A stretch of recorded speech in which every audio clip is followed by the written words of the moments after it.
Welcome to Cruise News, your daily update on everything happening at sea. Visit cruisenews.io to see today's stories and sign up for email alerts. When you sit down to plan your next vacation, it usually feels like a pretty straightforward process, right? Yeah, exactly. You look at a map, pick a destination, and book a cabin. Right. But today, the cruise industry is rapidly reshaping exactly how and where you will travel next. We're going to look at three forward-looking developments today. We've got new ship concepts, new onboard technology, and totally strategic new home ports. It's really a massive structural shift. We're going to start by looking at a 15,000-ton luxury ship that just hit 12 knots using literally only wind power. Which is just wild. It is. And then we're pivoting to a boutique Japanese yacht that's using deeply integrated software to totally redefine hotel-style service at sea. And we're wrapping up with how megalines are basically chasing international flight routes to crown a completely new winter cruise gateway down in the Caribbean. Right. It's all about how these companies are engineering totally new ways to control the physical forces of nature, the micro details of your onboard experience, and the macro logistics of moving thousands of people. So let's start with how they're taking control of the physical elements, because the scale of this first development is, frankly, staggering. We're looking at the Orient Express Corinthian. Ah, yes, the Corinthian. Yeah, so this is a 15,000-ton luxury vessel slated for delivery in the second quarter of 2026.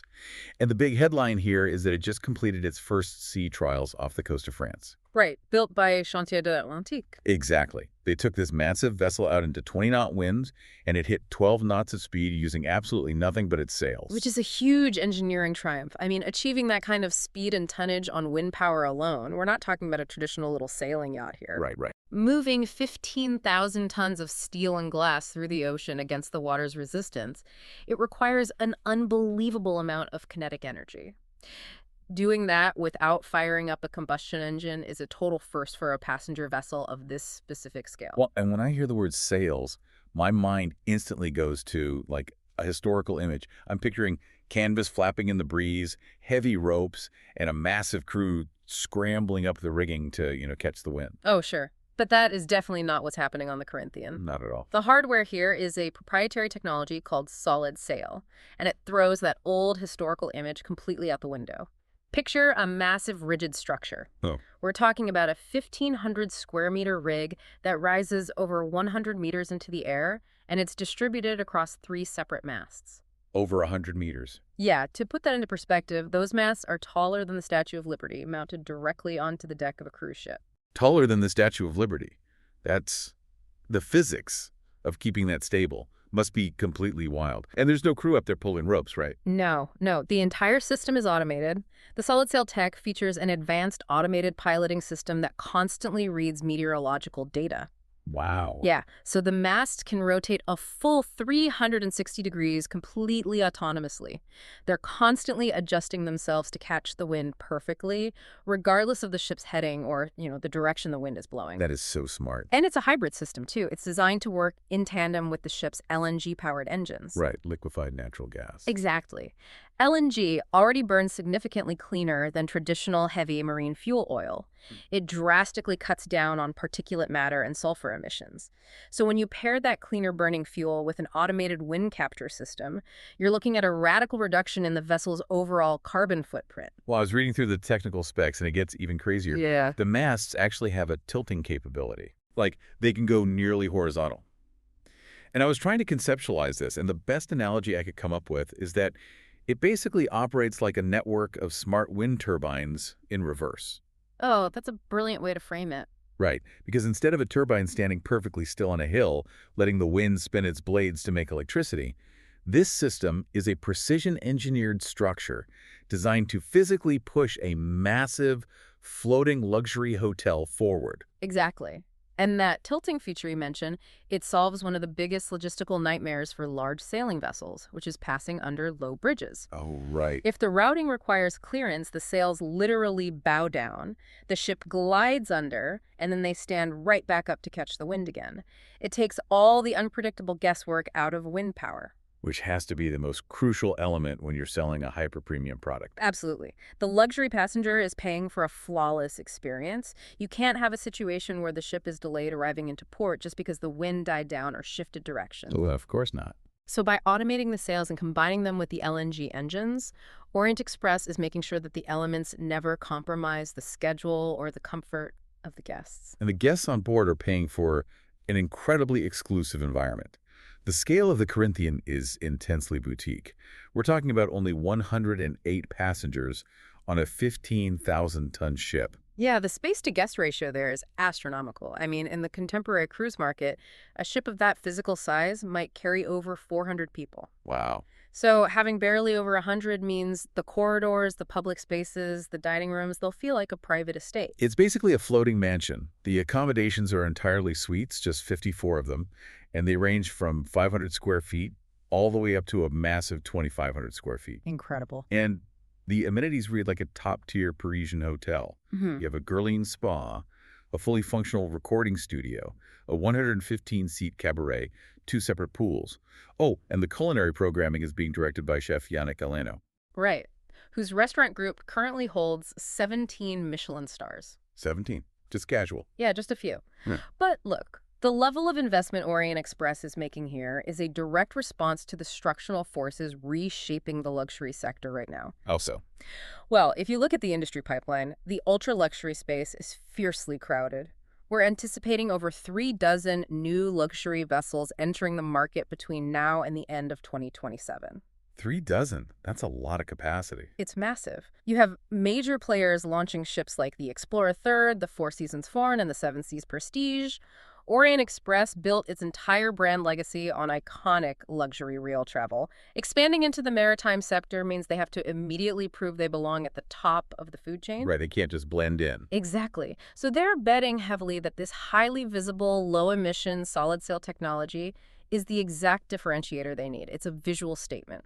When that ship pulls into a harbor, literally everyone's going to look at those 100-meter automated sails. It tells the guests that they aren't just taking a vacation, They are participating in the cutting edge of maritime innovation. Spot on. And we actually already know the routing strategy for this hardware. The inaugural season in summer 2026 will focus on the Mediterranean and the Adriatic, hitting the classic French and Italian Rivieras. Beautiful route. Yeah. And after that, they're planning a transatlantic crossing to position the ship for a winter season in the Caribbean. And their ambition doesn't stop with a single vessel. They have a second ship, the Olympian, already slated to launch in 2027. Okay, so a sister ship. Right. That deployment will begin in the Western Mediterranean before repositioning north. They're targeting the Norwegian fjords, the British Isles, and the Baltic, bringing this wind-powered hybrid tech to ports like Copenhagen and Honfleur. So Orient Express is essentially using massive, highly visible, physical hardware to control the elements and secure their premium guests. But controlling the physical ship is only half the battle in modern luxury. That's very true. Because the future of the guest experience also relies entirely on innovations you will never actually see. Yeah, the transition from massive physical infrastructure to invisible digital architecture is where the industry is seeing the most rapid operational shifts right now. Which takes us from the shipyards of France directly to a new venture originating in Japan. R Yacht is the newly formed cruise division of Japan's Ryobi Holdings. And they're currently building their inaugural ship, named the Sefu, over at the West Sea Shipyard in Portugal. Right, and the construction methodology for the Sefu highlights an entirely different approach to shipbuilding. It's a 10,000-ton yacht-style vessel designed to carry just 120 guests. So very intimate. Very. And the shipyard is actually assembling it using 65 pre-built blocks inside a 200-meter dry dock. For anyone not familiar with modern shipyard mechanics, block building is essentially putting together a massive steel jigsaw puzzle. That's a great way to put it. Instead of building a ship from the bottom up, piece by piece, they construct these massive, fully outfitted sections or blocks in different areas of the yard. Sometimes they even build them upside down so the welders don't have to work over their heads. Which is so efficient. It really is. Then, massive cranes lift these blocks into the dry dock, and they're welded together. It drastically increases precision and efficiency. And the product resulting from this efficient build is highly tailored. R Yacht is specifically targeting a year-round premium Japanese market. The itineraries will be heavily focused on Asia, Right. And the physical design reflects the unique demands of that market, including a specialized marina deck built directly into the stern. Oh, nice. Yeah, it allows guests direct access to the sea for swimming, and it facilitates small boat landings so passengers can explore remote beaches and islands that a larger ship simply could never reach. Well, that's amazing. And this type of direct water access is reportedly the first of its kind explicitly designed for the Japanese domestic market. Now, while the marina deck is a beautiful physical feature, the operational milestone they just hit is entirely invisible to the guest. Right. R Yacht recently announced their selection of CruisePal systems to run all of their commercial and onboard workflows, getting their digital backbone in place long before the targeted delivery in the first half of 2027. And the specific software stack they're deploying is really comprehensive. At the core, they're utilizing a central reservation system, or CRS. Okay, so that handles bookings. Exactly. It handles all the commercial booking activity, inventory control, and pricing shoreside. But the critical piece is the integration of a ship management system, the SMS. And what does that do? The SMS aligns all the onboard hotel operations, so housekeeping, dining, guest accounts. It aligns all of that with the shoreside commercial data in real time. They're also implementing a program called Isu Tracks Lite. This is a real-time platform that connects the entire staff digitally.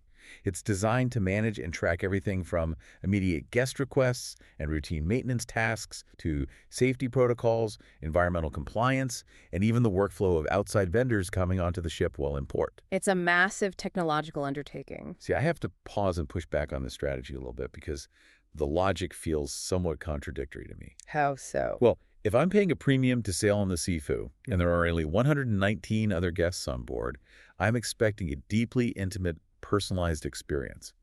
Shouldn't a luxury yacht at that boutique scale rely entirely on highly attentive human staff? Ah, I see what you're saying. Yeah, why introduce this complex enterprise software, issue tracking systems, and digital workflows into such a small setting? Doesn't relying on a software dashboard risk making the service feel, I don't know, robotic and corporate? Your skepticism is perfectly valid because the traditional image of boutique luxury is, a maitre d' who magically remembers your favorite vintage of wine without ever looking at a screen. Exactly. But you have to view this through the lens of the highly demanding Japanese premium market, where the concept of omotenashi, which is anticipatory hospitality, is paramount. In this environment, seamless hotel-style consistency isn't just a bonus, it's the absolute baseline expectation. Oh, I see. So the technology is there to guarantee they never drop the ball on the basic. It goes way beyond the basics. The integrated software doesn't replace the high-touch human service. It is the invisible engine that enables it. Okay, give me an example. Let's look at a practical scenario. Suppose a guest casually mentions to a bartender on the pool deck that their suite feels a little too warm. Okay. Without an integrated system, the bartender has to leave their station, find a phone, call engineering, explain the issue, and just hope it gets logged. Which takes them away from serving drinks. Exactly. But with the ShoeTrax Lite, the bartender logs the temperature issue on a tablet instantly. The engineering team receives the alert in real time, adjusts the thermostat remotely, or dispatches a technician while the guest is still enjoying their drink. Wow. So the guest returns to their suite, the temperature is perfect, and they never even realize a maintenance workflow was executed. Precisely. The crew has total visibility across a single digital platform. They can anticipate and resolve a maintenance issue or execute a complex service request before the guest ever experiences a single moment of friction. That is so seamless. It is. In modern boutique cruising, advanced operational technology is now a mandatory structural foundation. The paradox is that it actually takes a massive amount of corporate software to make the service feel effortlessly personal. That makes total sense. Yeah, if the invisible digital architecture fails, the visible luxury experience immediately fractures. That is a fascinating way to look at it. They're essentially engineering serendipity. The Sefu is using this invisible technology to meticulously control the micro experience of just 120 guests. But if we scale up, the megalines face an entirely different structural challenge. Oh, completely. Moving 120 guests requires great software. Efficiently deploying and transporting over 3,000 guests every single week requires mastering the global map of international flights. You just cannot fill a megaship without massive, reliable airlift. Which brings us to a major shift happening in Caribbean routing. Princess Cruises has just announced a massive strategic move. They are adding Bridgetown, Barbados, as a seasonal home port. starting in January 2027. The sheer volume of capacity they're committing to this new Homeport is substantial. They are bringing in 2 of their Crown-class ships. Which are huge. Massive. The Crown Princess will initiate the deployment, running from January through March of 2027. Following that, her sister ship, the Emerald Princess, will take over the route from November 2027 all the way through March 2028. To understand the logistics here, we really have to look at the physical size of these vessels. We're talking about ships measuring over 113,000 gross tons. They each carry up to 3,080 guests, plus another 1,200 crew members. It's immense. You are effectively dropping a small city into Bridgetown every week and rotating the entire population. Right. And the itineraries they're planning are incredibly appealing for winter travelers. They'll run 6 to 9 night Southern Caribbean routes, which are designed to be easily combinable into a 14-night extended vacation. Oh, nice. Yeah, and the port calls feature destinations that are much further south than your typical Bahamas routes, including places like St. Martin, Martinique, Grenada, Dominica, and Antigua. And their pricing strategy is highly aggressive. They are releasing lead fares starting around 699 British pounds per person for an inside cabin. Even if you're looking at peak holiday voyages over Christmas or New Year's, the entry point is only pushing up to about 759 British pounds. And, the currency you just used to quote those prices actually reveals the core strategy behind this entire deployment. Everything is in British pounds because this move is explicitly designed to target the United Kingdom. Exactly. The decision to homeport in Bridgetown is dictated almost entirely by airline connectivity. Barbados has cultivated incredible direct airlift from the UK. Okay, that makes a lot of sense. Right. Princess is specifically leveraging flights departing from London Heathrow, London Gatwick, Manchester, and Birmingham. They're pointing their marketing directly at the UK winter escape demographic. Travelers desperate to trade freezing rain and dark afternoons for the Southern Caribbean sun. But the way Princess is handling the flights is a pretty major departure from industry norms. Historically, when a cruise line targets the British market for a Caribbean sailing, they offer massive bundled fly cruise packages. Oh, yeah. Usually. The cruise line will literally charter entire Boeing or Airbus jets, bundle the airfare directly into the cruise ticket, and handle every single logistical step. But Princess is notably refusing to do that for this Barbados deployment. And there's a good reason for that. The financial mechanics of chartering flights carry an enormous amount of risk for a cruise line.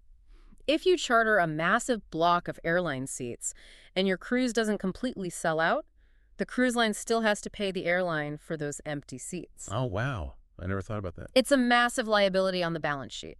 So by shifting away from bundled charters, Princess is essentially forcing the guests to book their flights independently. But that seems like it would introduce friction for the buyer. I mean, if I'm flying halfway across the world, I want the security of knowing the ship won't leave without me if my flight from Gatwick is delayed.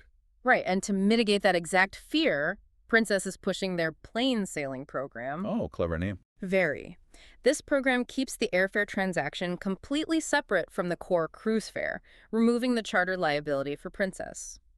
However, if the guest books their independent flight through this specific portal, the cruise line still provides late arrival protection and 24/7 assistance for any flight disruptions. So it's the best of both worlds. Exactly. It perfectly threads the needle. The cruise line offloads the financial risk of inventory control, while the guest still retains the psychological safety net of a bundled package. That's incredibly smart. Though the logistics of filling a 3,000-passenger ship solely from the UK market is still a heavy lift. But here's where the routing strategy becomes absolutely brilliant. I love this part. I look closely at the itineraries, and every single one of these Barbados departures also includes a port call at San Juan, Puerto Rico.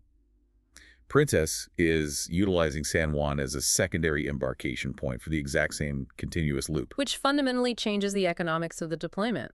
The best way to visualize it is like a hop-on, hop-off bus route for airplanes. You have a ship running a continuous 14-day circle. On day 1 in Barbados, you board a massive wave of British passengers who just stepped off direct flights from London. Right. The ship sails for a few days, and then on day 7, it docks in San Juan.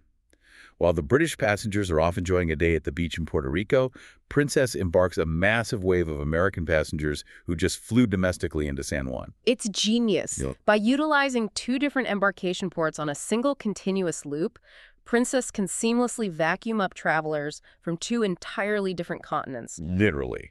They capture the UK market flying into Barbados, and they capture the North American market flying into San Juan, all sharing the exact same physical ship without overlapping turnaround days. It maximizes the yield on every single cabin. This really highlights how fierce the competition for winter home ports has become. Barbados isn't just a beautiful island anymore. It is rapidly rising as a dominant, highly strategic winter gateway for European markets. Oh, absolutely. P&O Cruises is already basing massive ships like the Britannia and the R Yacht there. MSC Cruises is bringing the MSC Opera and the MSC Seaview down for the 2026-2027 season. Yeah, Princess is planting their flag to ensure they grab their share of that lucrative UK airlift. When you look at the broader map of their North American expansion, it all clicks into place. Yep. They've recently renewed their presence in San Juan. They're expanding operations out of Port Canaveral with the new Star Princess. They have upcoming visits scheduled for Carnival Corporation's massive new Celebration Key project in the Bahamas.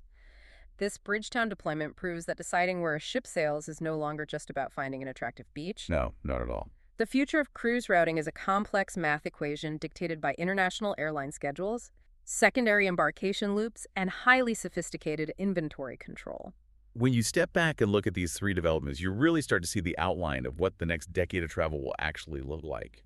If you're a traveler planning a vacation a few years from now, consider how these seemingly isolated innovations are going to merge. That's the real takeaway here. What happens to the industry when the zero-emission automated 100-meter sails of a ship, like the Orient Express Corinthian, are perfectly integrated with the invisible, real-time digital software stack of a ship like the R Yacht Sefu? It's going to be revolutionary. And what happens when that ultimate hybrid of physical hardware and digital software is deployed out of a hyper-optimized home port like Bridgetown, pulling in passengers from across the globe on a continuous embarkation loop? It changes everything. The industry is moving far beyond just building bigger or more luxurious ships. They're trying to engineer the perfect, frictionless vacation ecosystem. They want to control the experience from the absolute second you book your international flight, through the invisible software anticipating your needs, all the way to the physical mechanics of the ship gliding silently across the ocean on wind power alone. When the hardware wows you, the software supports you, and the massive logistical hurdles simply disappear into the background. Where will that kind of frictionless ecosystem take you next? It's going to be an exciting few years, that's for sure. Thanks for listening to Cruise News.